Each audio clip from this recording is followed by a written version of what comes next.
Mr. Brand? Right, you're up. Fantastic. I'd like to start by acknowledging that Wolastoqey traditional ground chief Ron Tremblay is here tonight.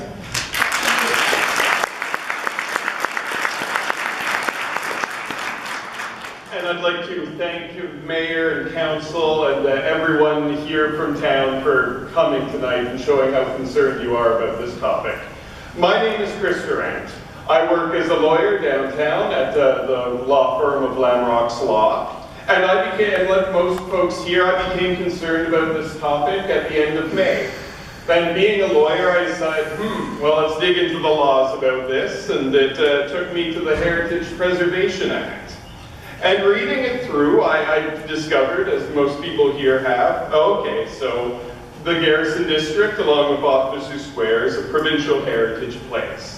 And that means that no person, city included, can alter the character-defining elements of the provincial heritage place without obtaining a provincial heritage permit.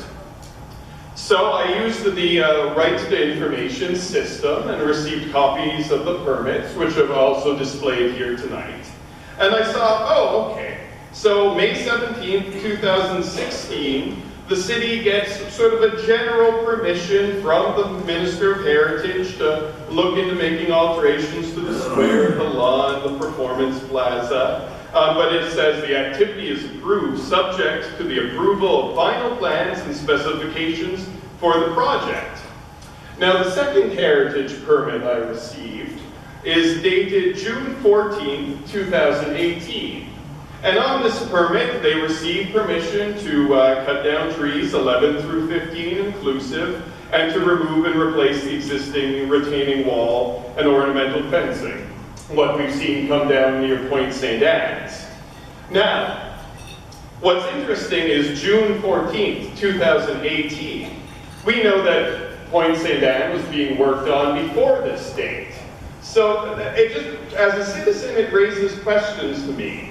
Now, I don't think it's illegal to contract someone to do something that the city did not yet have permission to do, that you needed to get permission from the Heritage Minister. So it wasn't illegal to start the work without the permission, but was it good governance? I have questions about that. What would have happened had the minister not granted the permission to take down those trees and that wall? What would have happened had the minister just simply not responded for some reason? I think there could have been significant costs to taxpayers, but through delay of that work. What if someone had taken the city to court through an injunction saying, I've heard that you don't yet have the permits to do this? They would have been correct. I'm sure there would have been a way to resolve the situation, but not without much expense on the part of concerned citizens and to City Hall dealing with these matters in court. So what I've come here tonight is to ask you not to be presumptive in how you're dealing with this project. Now, I understand there's plans to put in a skating rink and infrastructure that would involve cooling the skating surface so that skating could go on longer during the winter. Now, I think that sounds like a nice idea, but I guess what's been communicated to me, at least, is putting in this mechanism is what's going to require raising the grade of the park, and this is one of the problems about maintaining our trees. And so, and I've been told, and I'd like clarification on this, has work already been done to service this skating rink, which may not be consistent with the preservation of the character-defining elements of the park? I have concern if money is being spent which on projects that may not have the approval that is required. So, to take a step back,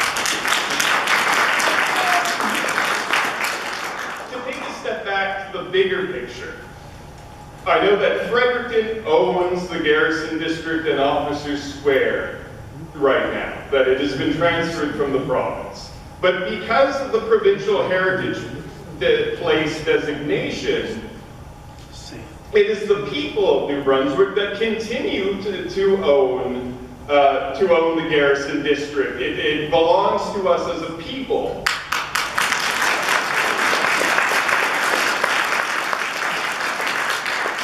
And so therefore, I ask you, one, to be mindful of the fact that this is the heritage belonging to all of the people of New Brunswick, and two, to be mindful of the fact that there are legal entanglements that could end up costing the money if these issues are not handled properly. Thank you very much. So